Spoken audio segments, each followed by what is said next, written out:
Ibu bapak, saudara-saudari, sahabat api karunia Tuhan yang terkasih, berjumpa lagi dengan episode ke-34. Kita masih mendalami Injil Lukas. Secara khusus dalam episode ini, Bapak Uskup mengajak kita, Bapak Kardinal mengajak kita untuk mendalami tentang kisah penolakan Yesus di Nazaret. Kisah ini, seperti sudah kita ketahui, terjadi di tahap pertama, di tahap awal dari karya Yesus secara umum. Mengapa Yesus dikisahkan, ditolak? Mengapa Yesus seakan-akan digambarkan gagal di awal pewartaan dirinya secara publik?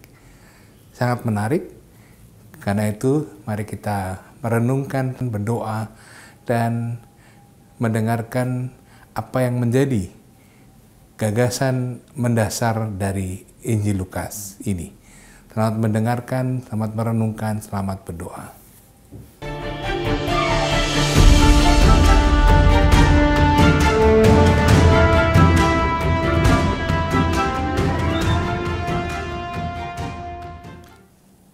Saudari-saudaraku yang terkasih, dalam perjumpaan kita yang terakhir, kita mulai mencoba memahami dan merenungkan Injil Lukas bab 4 ayat 16 sampai 30. Kita mulai dengan pertanyaan ini.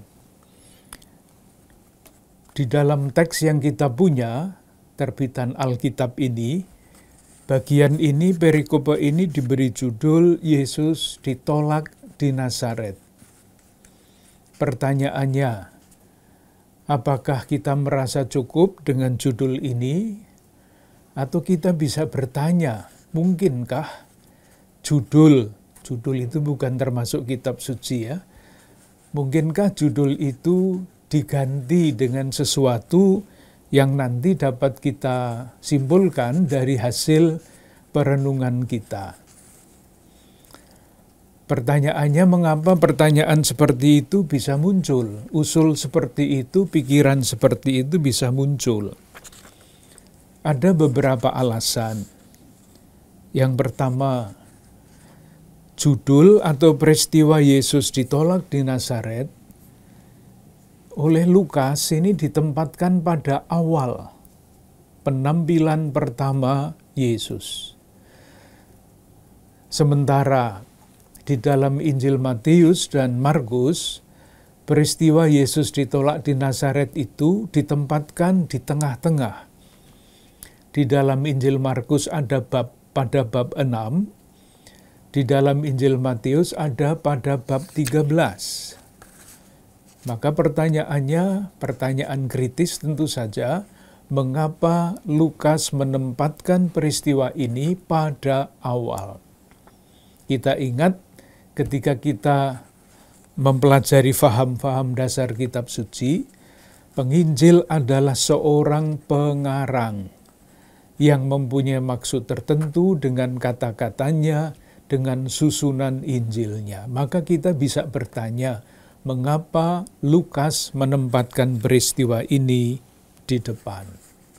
Alasan yang pertama. Alasan yang kedua, Lukas itu juga menulis kisah para rasul. Dan salah satu tokoh utama di dalam kisah para rasul adalah Paulus. Dan ternyata kalau kita membaca kisah para rasul bab 13, ketika Paulus tampil pertama kali, ia mengalami persis yang sama seperti yang dialami oleh Yesus. Jadi Yesus diterima dan kemudian langsung ditolak, itu Injil. Di dalam kisah para rasul, di dalam kisah para rasul, Paulus dipuji-puji karena hebat, tetapi dalam waktu singkat dia juga ditolak. Maka kita bertanya, mengapa Lukas menyejajarkan tokoh Yesus di dalam Injil dan tokoh Paulus di dalam kisah para rasul? Mungkinkah dia mempunyai sesuatu yang ingin disampaikan? Alasan yang kedua, Alasan yang ketiga, ini salah satu kunci untuk mengambil kesimpulan nanti. Ini Yesus tampil baru pertama kali. Dan penampilan pertama digambarkan, diceritakan sebagai penampilan yang gagal. Silahkan membayangkan kalau seorang tokoh yang ingin menyampaikan pesan-pesan penting, penampilan pertama pasti disiapkan dengan sungguh-sungguh supaya mengesankan, memberikan kesan kepada orang-orang yang mendengar. Dan kalau orang-orang yang mendengar itu gembira, bahagia, memuji, lalu perjalanan berikutnya mungkin akan menjadi lebih mudah. Ini Yesus tampil pertama kali, tetapi oleh Lukas diceritakan sebagai penampilan pertama yang gagal. Maka pertanyaannya, mungkinkah kisah ini kita beri judul lain sesudah nanti kita mencoba untuk memahami, merenungkan berbagai macam hal di dalam kisah ini. Itu yang sudah kita bicarakan pada perjumpaan yang lalu. Nanti silahkan membaca sendiri kisahnya. Saya tunjukkan beberapa hal yang boleh kita anggap penting. Ada beberapa hal. Yang pertama, yang paling mudah dulu. Artinya yang paling mudah untuk diamati. Kita semua melihat bahwa ayat 18, bab 4, ayat 18 dan 19, ini adalah kutipan dari kitab Nabi Yesaya, bab 61, ayat 1 sampai 2. Itu kutipan. Nah, kalau kita perhatikan, kita bandingkan yang asli, yang dikutip dengan kutipan, itu sekurang-kurangnya ada satu hal yang berbeda. Nanti dicek di dalam kitab Nabi Yesaya, bab 61 ayat 1 sampai 2, kalimat terakhir dari kutipan itu adalah hari pembalasan Allah kita. Hari pembalasan Allah kita. Itu tidak dikutip di dalam teks ini. Karena kutipannya berakhir dengan kata-kata untuk membebaskan orang-orang yang tertindas, untuk memberitakan tahun rahmat Tuhan telah datang. Yang bagian tadi pembalasan itu dihapus. Saya kira pesannya sudah sangat jelas mengapa Yesus di dalam teks ini oleh Lukas digambarkan menghapus kata pembalasan itu. Karena pembalasan itu bukan moralitas perjanjian baru yang dibawa oleh Yesus. Moralitas adalah, pembalasan adalah moralitas perjanjian lama yang tidak berlaku lagi seharusnya di dalam ajaran moral Yesus. Jadi kita melihat suatu tanda petik revolusi mengenai cara hidup manusia. Membalas itu bukan waktunya lagi. Jadi kalau nanti orang-orang itu berpikir mengenai pembalasan, itu mentalitas lama. Di dalam mentalitas baru tidak ada tempat untuk pembalasan. Itu yang pertama. Yang kedua, yang diwartakan adalah tahun rahmat Tuhan. Mungkin kita agak sedikit lebih panjang mendalami arti kata ini, tahun rahmat Tuhan. Kalau kita membandingkan pewartaan Yesus yang pertama di dalam Injil Markus dan Matius, istilah yang dipakai itu berbeda. Kita ambil misalnya Markus bab 1 ayat 14.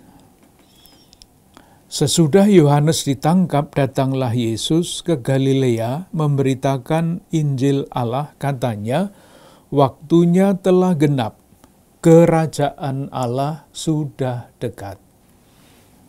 Markus menggunakan kata kerajaan Allah dengan segala macam kemungkinan artinya. Demikian juga di dalam Injil Matius bab 4 ayat 17.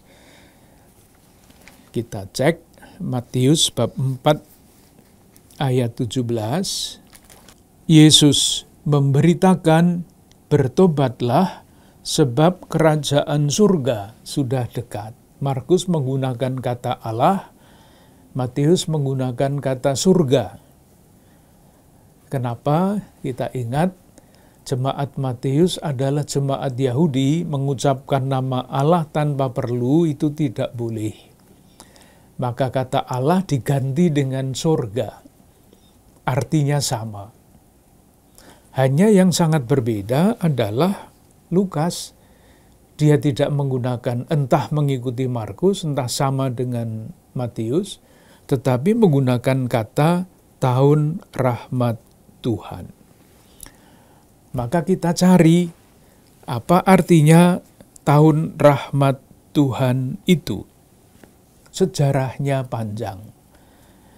Maka saya mencoba pelan-pelan dan menyampaikan yang pokok-pokok saja, yang tidak pokok nanti malah membingungkan. Tadi saya katakan sejarahnya panjang. Mulai dengan peristiwa Paskah yang pertama.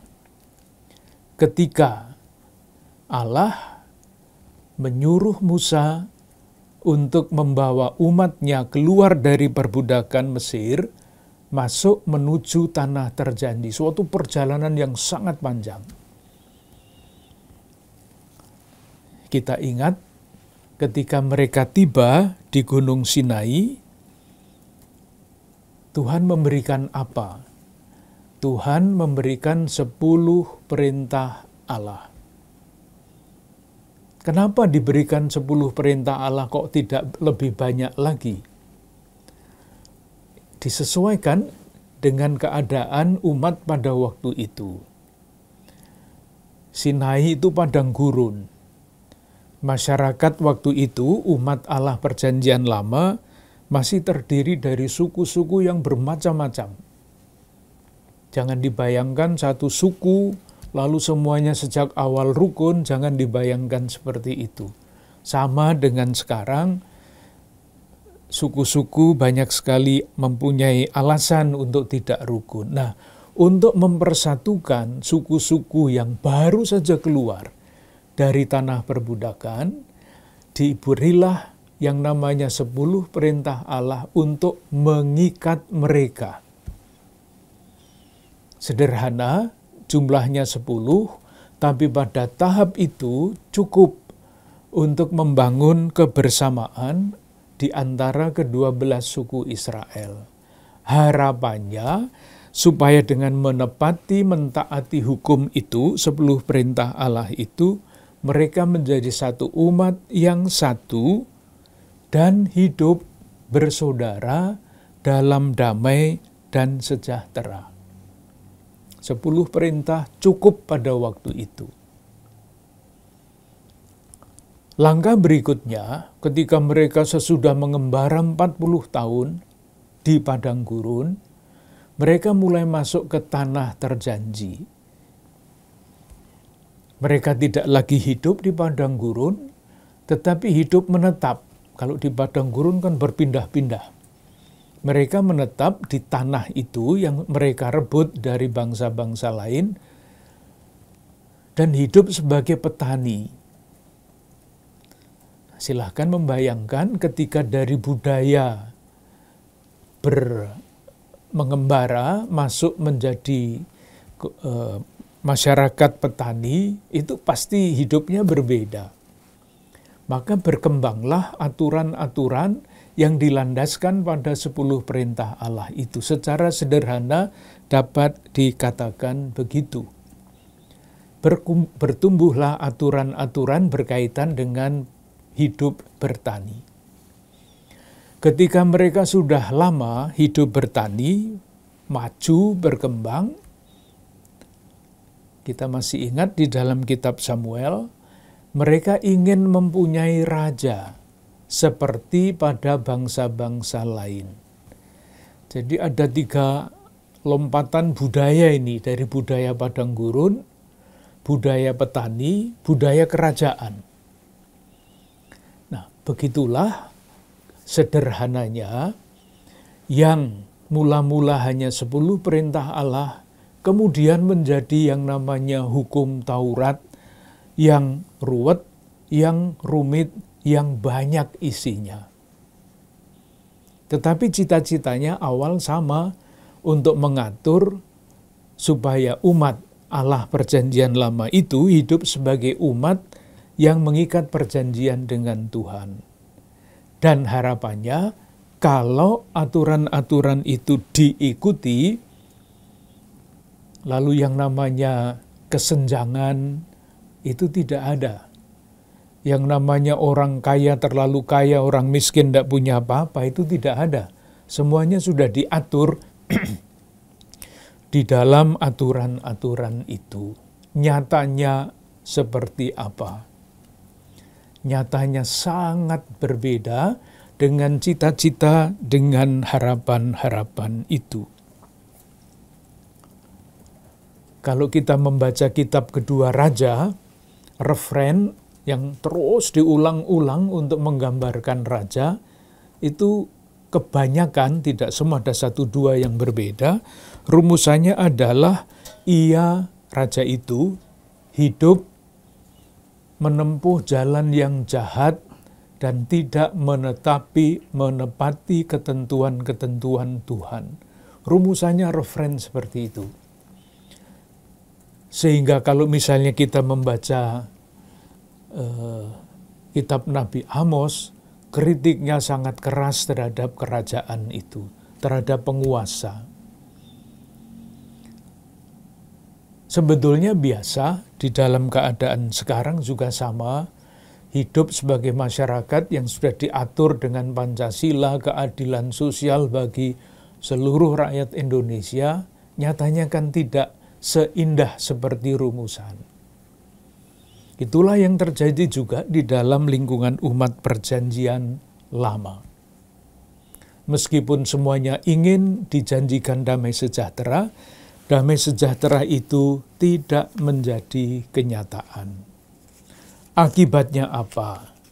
Nah, salah satunya adalah misalnya begini.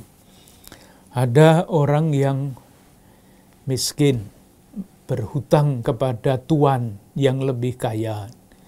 Kan berhutang harus mengembalikan hutang. Kalau dia tidak bisa membayar hutang, maka dia dijadikan budak oleh orang yang kaya itu. Misalnya seperti itu, ia tidak merdeka lagi. Atau ketika orang mempunyai tanah, lalu tanah itu digadaikan untuk mendapat uang.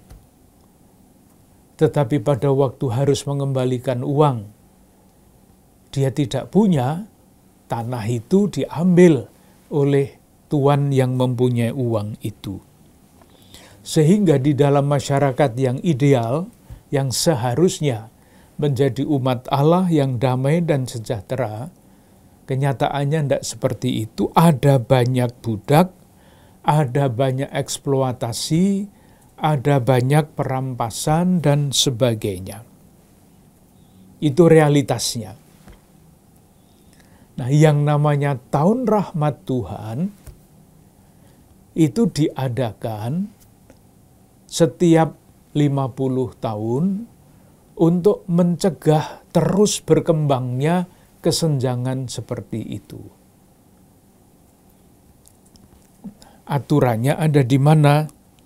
Aturannya ada pada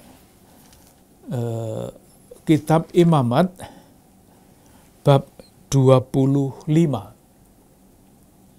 Ini yang namanya tahun Sabat dan tahun Yobel. Tahun Sabat itu 7 tahun sekali diadakan, namanya Sabat.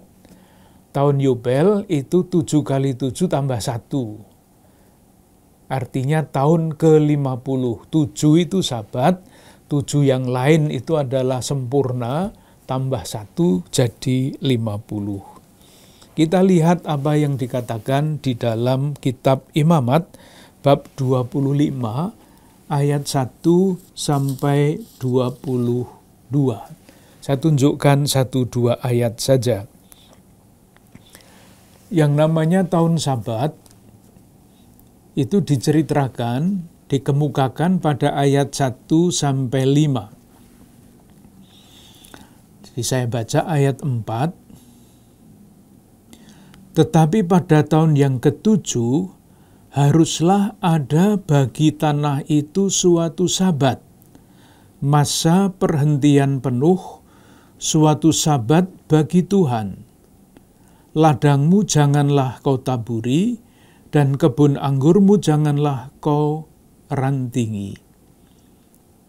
Dan apa yang tumbuh sendiri dari penuaianmu itu, janganlah kau tuai, dan buah anggur dari pokok anggurmu yang tidak dirantingi, janganlah kau petik. Tahun itu harus menjadi tahun perhentian penuh bagi tanah itu. Maksudnya, tanah pun mempunyai kewajiban untuk dibebaskan dari beban-beban yang biasa. Tanahnya tidak boleh ditanami. Ya, sekarang kan ceritanya mudah dijelaskan. Kalau tanah itu ditanami terus, ya lama-kelamaan bontot.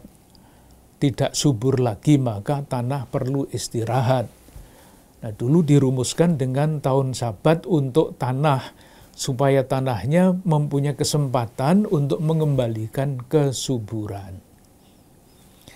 Mengenai tahun Yobel, ayat 8 sampai 13. Saya baca ayat 10.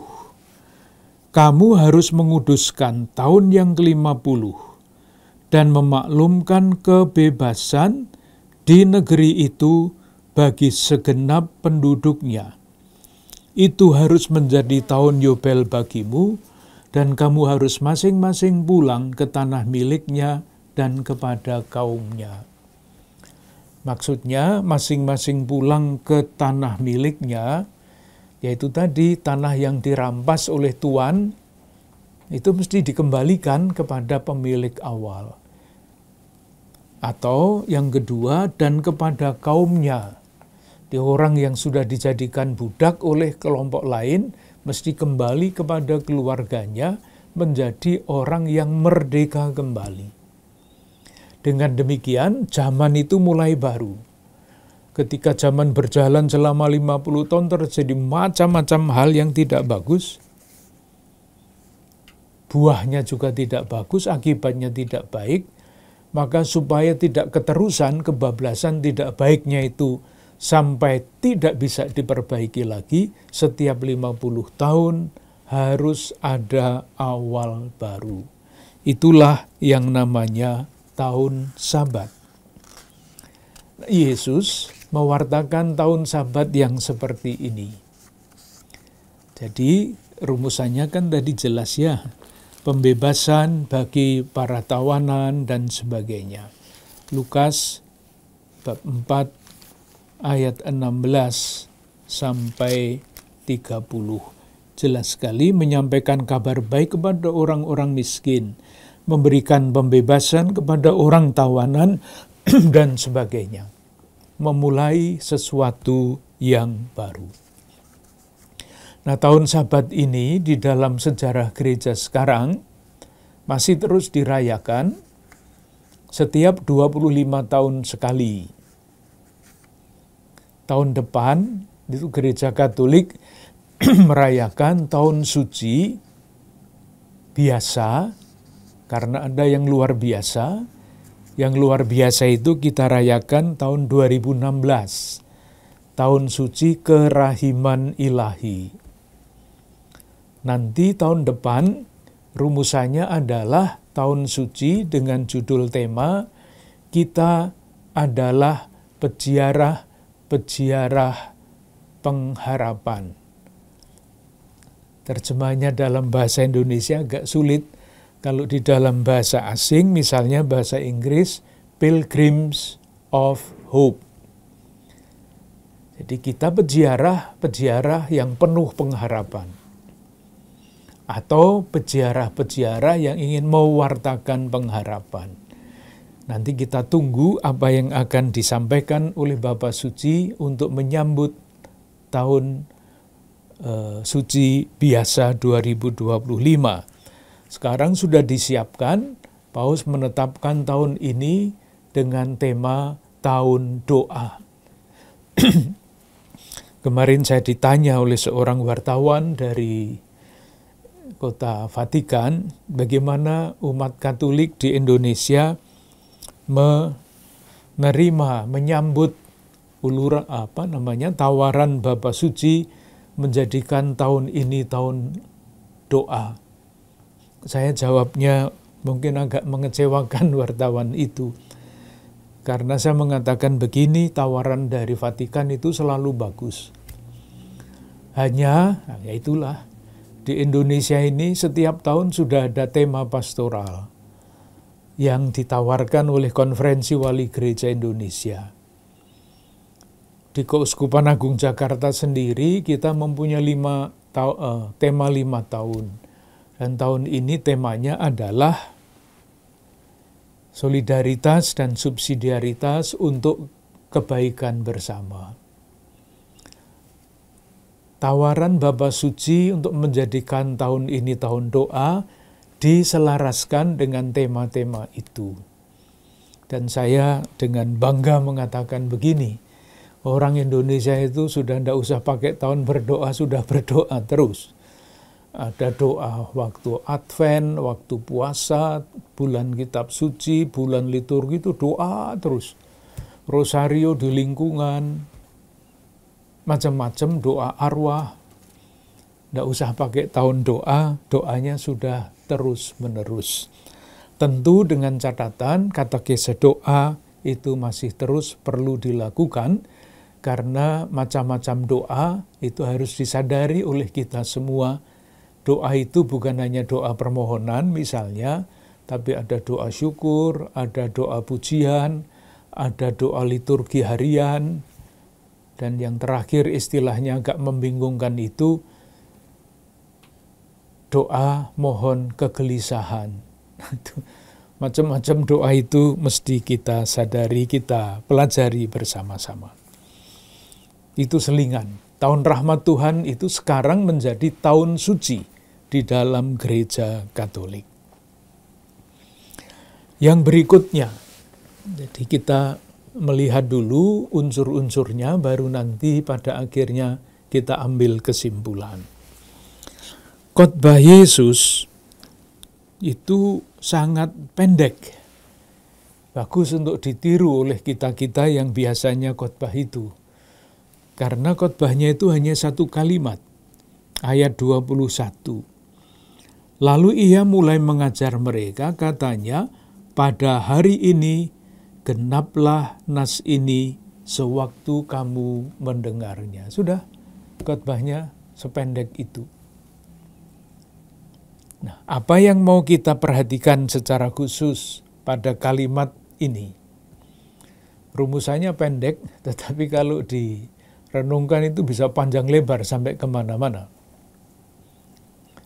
Kita coba lihat, sudah beberapa kali juga saya sampaikan, Lukas di dalam Injilnya itu senang menggunakan kata hari ini. Tidak kebetulan, tetapi sengaja dipilih kata itu dan dimasukkan di dalam berbagai macam kisah yang tidak ada di dalam Injil-Injil yang lain. Jadi khas Lukas. Misalnya, kita lihat yang pasti kita hafal. Bagaimana Lukas pada bab 2 ayat 11, menyatakan kelahiran Yesus. Saya baca bab 2 ayat 11, "Hari ini telah lahir bagimu Juru Selamat, yaitu Kristus Tuhan di kota Daud." Di misalnya kita bertanya, Yesus itu lahirnya kapan? Yang pendapat umum kan mengatakan tanggal 25 Desember. Tetapi kalau seorang murid mengatakan bukan 25 Desember, tetapi lahirnya hari ini, mungkin guru agamanya mengatakan salah. Lalu anak itu mengatakan ini, coba lihat Pak Guru, Bu Guru, Injil Lukas bab 2 ayat 11. Hari ini. Sama seperti tanda kurung ya, ini sekedar selingan. Seorang anak ditanya, kalau kamu mau potong rambut, kamu pergi kemana? Harapannya guru yang bertanya kan ke tukang cukur gitu ya. Tetapi anak itu menjawab, saya tidak pergi kemana-mana. Lah, ayah yang mencukur saya, bapak saya. Kan betul juga itu. Tidak salah. Demikian juga yang ini bab 2 ayat 11. Hari ini telah lahir bagimu Juru Selamat di kota Daud. Yang pasti juga kita ingat adalah kisah Sakeus yang terkenal itu. Bab 19 ayat 5. Ketika Yesus sampai ke rumah ke tempat itu, ia melihat ke atas dan berkata, "Sakeus, segeralah turun, sebab hari ini aku harus menumpang di rumahmu." Hari ini lagi. Kemudian ayat 9. Kata Yesus kepadanya, "Hari ini telah terjadi keselamatan kepada rumah ini, karena orang ini pun anak Abraham hari ini." Yang juga pasti sudah kita ingat, bab 22 ayat 61. Petrus menyangkal Yesus. Apa yang dikatakan pada ayat 61? Lalu berpalinglah Tuhan memandang Petrus, maka teringatlah Petrus bahwa Tuhan telah berkata kepadanya, "Sebelum ayam berkokok pada hari ini, engkau telah 3 kali menyangkal aku." Dan masih beberapa yang lain lagi. Maka pertanyaannya, mengapa Lukas menggunakan atau senang atau sering menggunakan kata hari ini? Nah, jawabannya tentu bermacam-macam, tetapi kalau dirumuskan secara konseptual bisa dikatakan begini. Bagi Lukas, dan tentu saja mengajak kita untuk berpikir seperti dia, hari ini dan di sini sekarang ini adalah saat keselamatan. Tentu pertanyaan berikut, apa itu artinya saat keselamatan? Jawabannya bisa bermacam-macam. Saat keselamatan itu berarti saat Allah menyatakan kehendaknya. Jadi kalau dikatakan dengan kata-kata yang sederhana, hari ini, peristiwa-peristiwa yang terjadi hari ini, pengalaman-pengalaman saya yang saya rasakan pada hari ini, apapun itu, dari pagi sampai malam, besar maupun kecil, adalah peristiwa atau pengalaman saat Allah menyatakan kehendaknya. Maka setiap kali kita diajak untuk berpikir, pengalaman saya hari ini apa? Lalu di dalam refleksi, misalnya sore hari, malam hari, kita bertanya, kalau pengalaman saya seperti itu, kira-kira Tuhan itu mau mengatakan apa kepada saya? Entah itu ketika saya berbahagia, ketika saya sedih, ketika saya marah, itu pengalaman. Tetapi pengalaman itu tidak ada artinya kalau dibiarkan lewat begitu saja. Lukas mengajak kita untuk melihat apa yang sebenarnya dikehendaki Tuhan pada hari ini, ketika saya merasa bahagia, ketika saya merasa marah, ketika saya merasa sedih, itu Tuhan menghendaki apa? Nah, kalau kita terus berusaha untuk menjawab pertanyaan-pertanyaan seperti itu, tanpa kita sadari, kita akan bertumbuh menjadi semakin dewasa di dalam iman. Atau kalau kita melihat peristiwa-peristiwa besar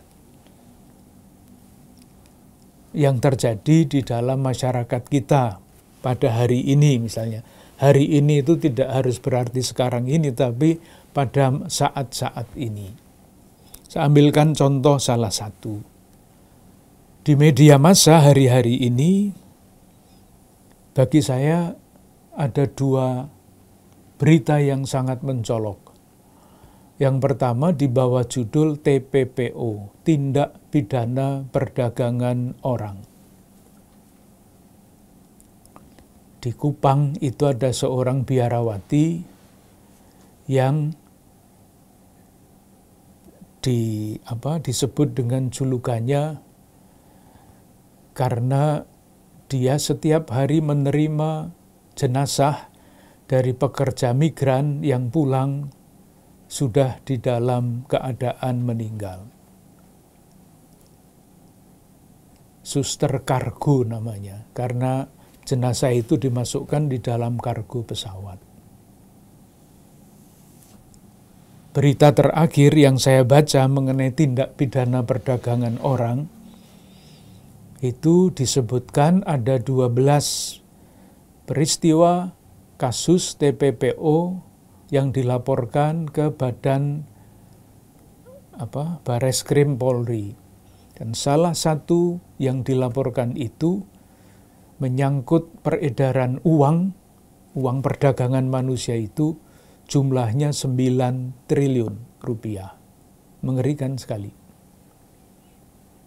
Maka pertanyaannya, ketika berita semacam ini, peristiwa seperti ini terjadi pada masyarakat kita, pertanyaannya Tuhan itu menghendaki apa dari laporan-laporan seperti itu?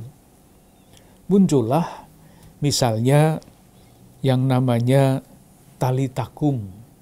Itu persekutuan atau kerjasama di antara para religius internasional untuk menanggapi tindak pidana perdagangan orang ini. Di Jakarta juga ada, hampir di seluruh Indonesia ada itu. Tali Takum, asosiasi atau kerjasama tarekat religius untuk menanggapi itu. Berita kedua yang juga mencolok hari-hari ini, istilahnya mirip-mirip. Kalau tadi TPPO, ini TPPU, tindak pidana pencucian uang berkaitan dengan korupsi. Yang kita dengar di berita-berita itu, ini masalah korupsi yang menyangkut satu kasus ini, menyangkut uang yang jumlahnya 271 triliun rupiah. Maka pertanyaannya, ada peristiwa seperti ini, hari ini, maka pertanyaannya, Tuhan itu menghendaki apa dari kita di dalam konteks hari ini? Supaya hari ini sungguh-sungguh semakin nyata sebagai tahun rahmat Tuhan. Maka misalnya salah satu tanggapan di dalam gereja Katolik melawan korupsi. Ada nota pastoral dari Konferensi Wali Gereja Indonesia untuk mengajak seluruh umat Katolik, kalaupun yang lain-lain korupsi kita nggak ikut-ikutan lah. Itu kehendak Tuhan. Dan ketika kita misalnya di Keuskupan Agung Jakarta, sekarang kita berbicara mengenai solidaritas dan subsidiaritas demi kebaikan bersama, itu salah satu langkah untuk melawan korupsi itu. Bukan korupsi, tetapi solidaritas. Bukan keserakahan, tetapi berbagi. Ada banyak hal yang dapat kita petik dari kata hari ini. Hari ini adalah hari keselamatan. Dalam peristiwa dan pengalaman saya hari ini, atau peristiwa yang saya amati sehari-hari, lewat apapun, kita mesti bertanya, Tuhan mengendaki apa dari saya? Kalau itu pribadi saya, dari kita. Bisa berarti keluarga, bisa berarti komunitas, tetapi juga bisa berarti gereja Katolik di keuskupan A, atau gereja Katolik di keuskupan B, atau gereja Katolik di Indonesia ini. Jadi kita bisa kemana-mana berdasarkan kata hari ini. Yang berikutnya adalah pengamatan ini. Perubahan yang sangat cepat dari sikap orang yang bersama-sama dengan Yesus. Kita baca bab 4 ayat 22a. Dan semua orang itu, jadi sesudah Yesus khotbah satu ayat itu, semua orang itu membenarkan dia. Dan mereka heran akan kata-kata yang indah yang diucapkannya. Berhenti sampai di situ. Ayat 22b, frase selanjutnya, mengatakan yang sudah langsung berlawanan. Lalu kata mereka, bukankah ia ini anak Yusuf? Jadi sudah tidak heran lagi, ini kan hanya anaknya Yusuf, kok bisa omong kayak gitu, itu dari mana? Maka pertanyaannya, bagaimana menjelaskan perubahan sikap yang sangat cepat ini? Kalau dari segi tafsir lo ya, salah satu jawabannya adalah ini. Salah satu, bukan satu-satunya. Rupa-rupanya Lukas di sini menggabungkan dua kisah yang berbeda. Yang di dalam Injil yang lain, Markus dan Matius, itu dipisah. Di dalam Injil Markus dan Matius, ketika Yesus dieluk-elukan, dikagumi, itu satu peristiwa. Ketika Yesus ditolak, itu peristiwa yang lain. Jadi dua peristiwa yang berbeda, tetapi oleh Lukas dijadikan satu. Pertanyaan berikutnya yang muncul, mengapa Lukas ini menjadikan satu dua peristiwa yang berbeda? Nah, ini tafsir lagi. Kita tidak tahu maksudnya Lukas. Lukas tidak pernah memberi pesan apa-apa. Tetapi kita bisa mengatakan begini, selain menjelaskan bahwa ini dua kisah, dua peristiwa yang berbeda yang dijadikan satu, kita bisa mengatakan, lihat sikap manusia yang tidak mempunyai komitmen besar. Karena apa? Karena kecewa. Ini bisa menjadi cerita sehari-hari, kecewa sedikit dengan pelayanan gereja yang tadinya aktif, tetapi mungkin tersentuh perasaannya, terluka perasaannya, tidak mau aktif lagi. Kira-kira seperti itu dalam hal sehari-hari. Tetapi ini tentu berkaitan dengan hal-hal yang sangat mendasar. Komitmen saya terhadap Yesus ternyata bisa sangat cepat berubah. Dan dengan alasan yang seringkali sesederhana ini. Karena kecewa. Kekecewaannya bisa bermacam-macam. Mestinya kan kekecewaan tidak harus mengubah sikap seseorang.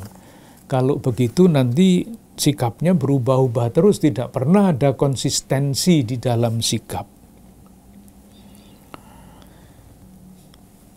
Itulah sebabnya dikatakan ayat 20 dan 28, ayat 20 kita lihat ya, siapa yang disebut itu? Dan mata semua orang. Jadi di dalam lingkaran Yesus itu ada, di sekitar Yesus itu ada beberapa lingkaran. Kita semua tahu akhirnya lingkaran yang paling inti itu 3. Petrus, Yakobus, Yohanes. Itu paling inti, kemana-mana diajak. Lingkaran berikutnya adalah ke-12. Rasul. Lingkaran berikutnya lagi yang disebut murid-muridnya. Nah, ini semua orang itu adalah lingkaran yang paling luar, yang memang ikatannya dengan Yesus itu masih sangat lemah. Sehingga kalau ada kekecewaan sedikit saja, lalu berubahlah sikap mereka. Tetapi kemudian ayat berikutnya, ayat 23 sampai 27, Yesus itu mengutip peristiwa-peristiwa perjanjian lama. 23. Maka berkatalah ia kepada mereka, tentu kamu akan mengatakan pepatah ini kepadaku, hai tabib, sembuhkanlah dirimu sendiri. Nah, ini kekecewaannya ada di sini, perbuatlah di sini juga, di tempat asalmu ini, segala yang kami dengar yang telah terjadi di Kapernaum. Ini kekecewaannya, akar kekecewaannya ada di sini. Mereka ingin supaya Yesus yang mereka kenal hebat itu membuat yang hebat-hebat juga di daerahnya. Yesus tidak mau. Dan tidak maunya apa? Alasannya perjanjian lama ini, ayat 34, dan katanya lagi, aku berkata kepadamu, sesungguhnya tidak ada nabi yang dihargai di tempat asalnya. Dan aku berkata kepadamu, dan kataku ini benar, pada zaman Elia terdapat banyak perempuan janda di Israel, ketika langit tertutup selama 3 tahun dan 6 bulan, dan ketika bahaya kelaparan yang hebat menimpa seluruh negeri. Tetapi Elia diutus bukan kepada salah seorang dari mereka, melainkan kepada seorang perempuan janda di Sarfat, di tanah Sidon. Yesus tidak mau membuat mukjizat di situ, itu bukan karena dia tidak mencintai daerah itu. Sebaliknya, tapi dia ingin menyampaikan sesuatu mengapa dia tidak mau membuat mukjizat di situ. Itu nanti misalnya dapat kita terangkan lebih lanjut melalui bab 4 ayat 42 sampai 44. Ketika hari siang, Yesus berangkat dan pergi ke suatu tempat yang sunyi. Tetapi orang banyak mencari dia, lalu menemukannya dan berusaha menahan dia supaya jangan meninggalkan mereka. Tetapi ia berkata kepada mereka, juga di kota-kota lain, aku harus memberitakan Injil Kerajaan Allah, sebab untuk inilah aku diutus. Mirip-mirip ya, mau ditahan, tidak mau. Karena apa? Karena perutusannya tidak hanya di situ, dia diutus untuk pergi ke tempat lain. Di sini sama. Orang-orang sekampungnya ingin dia buat mukjizat di daerahnya. Yesus tidak mau. Karena apa? Karena dia tidak mau taat kepada kemauan masyarakat di situ. Yang dia taati adalah Bapaknya. Nah, dari situ saya kira kita sudah mulai menemukan jalan untuk menjawab pertanyaan yang kita ajukan di depan. Dengan mengutip kitab suci ini, itu kutipan dari 1 Raja bab 17 dan 2 Raja bab 5 ayat 1-14. Dengan mengutip kata-kata ini, kalau dirumuskan dengan kata-kata sendiri, Yesus itu mengatakan kepada orang-orang sekampungnya, "Mbok, jangan kamu itu picik. Hanya pikir tentang kepentinganmu sendiri, eksklusif." Yesus mengajar mereka untuk membuka mata. Jangan hanya memikirkan kebaikannya sendiri. Ini lihat, dulu Nabi begitu, tidak memikirkan kelompoknya sendiri, tetapi memikirkan semua. Karena apa? Dalam hal ini Yesus sadar bahwa Dia datang untuk menyelamatkan semua orang, bukan hanya orang-orang sekampungnya. Maka Dia tidak mau membuat mukjizat itu. Dan reaksi mereka memang mengerikan. Sesudah mereka kecewa, terungkap pada ayat 24, pada ayat 29, dirumuskan dengan lebih dahsyat lagi. Ayat 28, mendengar itu sangat marahlah semua orang yang di rumah ibadat itu. Mereka bangun, menghalau Yesus keluar kota, dan membawa Dia ke tebing gunung, tempat kota itu terletak, untuk melemparkan Dia dari tebing itu. Silahkan memperhatikan dinamika dari reaksi kecewa itu. Dinamika yang merusak. Ayat 24, mereka kecewa. Ayat 28, mereka marah. Ayat 29, mata gelap. Dinamikanya seperti itu. Kecewa, marah, mata gelap. Jadi hati-hati kalau merasa punya pengalaman kecewa. Kecewa itu bisa berkembang liar seperti itu. Tetapi ketika diolah dan bertanya, apa kehendak Tuhan hari ini ketika saya merasakan kekecewaan. Lalu kekecewaan itu tidak akan membuat orang itu berkembang menjadi marah dan mata gelap. Tapi ketika dia menemukan jawaban kehendak Tuhan, ketika saya dibiarkan kecewa adalah ini. Lalu kekecewaan itu akan menjadi kekuatan yang formatif. Kekuatan yang membentuk pribadi menjadi semakin dewasa. Sesudah itu, Yesus lewat, dan begitu selesai ceritanya. Tetapi Ia berjalan lewat dari tengah-tengah mereka lalu pergi. Silahkan membayangkan perasaan Yesus yang di kampungnya sendiri berbuat baik, mewartakan sabda Tuhan yang baik, tetapi akhirnya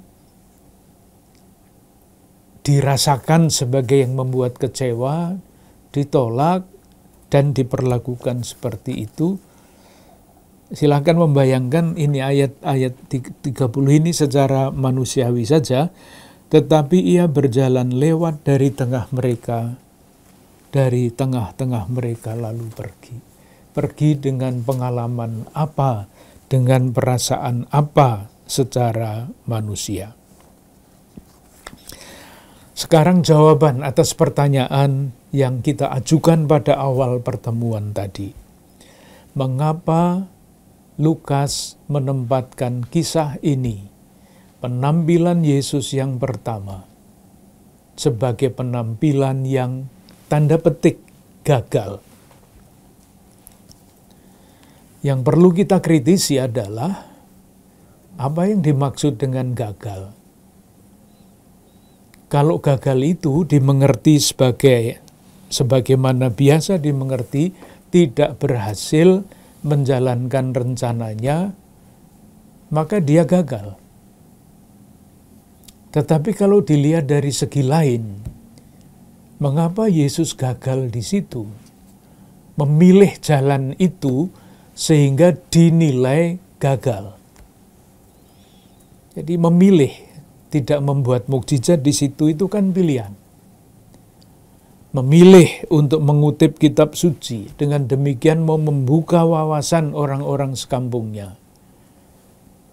Teks kitab sucinya jelas, pesannya jelas, tetapi tidak diterima, maka dia gagal. Ya, gagal seperti itu memang iya. Tetapi kalau sekarang kita melihatnya dari segi lain, memang Yesus tidak mau memenuhi keinginan orang-orang sekampung, tetapi dia mengikuti kehendak Bapa. Ia taat kepada Bapanya, maka dia tidak memenuhi kemauan orang-orang sekampungnya. Itu jawabannya. Sehingga Yesus ditolak, betul dia ditolak. Tetapi dia tidak gagal. Sebaliknya, dia berhasil. Berhasil apa? Berhasil menemukan kehendak Tuhan dan tetap setia meskipun dia ditolak oleh orang-orang sekampungnya. Itulah sebabnya kita bisa memberikan judul lain. Bukan seperti yang ditulis di dalam teks Alkitab kita, Yesus ditolak di Nazaret, faktanya memang demikian. Tetapi di balik fakta itu, kita melihat pribadi Yesus yang taat utuh kepada Bapanya, tidak mencari popularitas, tidak mencari yang lain-lain, yang dicari adalah melakukan kehendak Bapa. Dalam hal ini, kita bisa sampai kepada istilah paradoks. Paradoks itu artinya kelihatannya berlawanan, tetapi sebetulnya tidak berlawanan. Yang paling besar paradoks itu adalah paradoks salib. Salib itu kan kekalahan. Siapapun akan mengatakan begitu, tetapi dalam perspektif iman, salib adalah kemenangan, kemenangan kasih. Itulah paradoks. Di sini sama. Yesus taat utuh kepada Bapanya. Taat, itulah kemerdekaannya. Itu paradoks lain lagi. Taat itu kan biasanya ikut saja perintah. Tetapi mungkin kalau taatnya itu taat sebagai seorang, katakanlah budak, ya ketaatannya ketaatan budak, bukan ketaatan orang merdeka. Di dalam hal ini, ketaatan Yesus sama dengan kemerdekaannya. Saya merdeka untuk taat kepada Bapa. Ketaatan seperti itulah yang diucapkan oleh para religius, para imam, kalau imam kepada uskupnya, kalau religius kepada pimpinan-pimpinan tarikatnya. Jadi, kalau saya mengucapkan taat kepada pimpinan saya, itu saya tidak menempatkan diri saya sebagai budak, enggak, sama sekali tidak. Tetapi justru sebagai orang-orang yang merdeka, dengan bebas menjalankan perintah kehendak Tuhan yang disampaikan atau akan disampaikan kepada saya lewat pimpinan saya. Ketaatan yang seperti itu akan mendatangkan kegembiraan. Menjadi orang bebas, lepas bebas untuk taat. Itulah judul yang diusulkan kalau mau untuk mengganti, tidak usah dihapus yang ini, mengganti judul Yesus ditolak di Nazaret, karena di balik kata-kata ini belum tampak maknanya. Tetapi kalau kita ganti ketaatan Yesus yang memerdekakan, lalu menjadi lebih jelas pesannya. Terima kasih.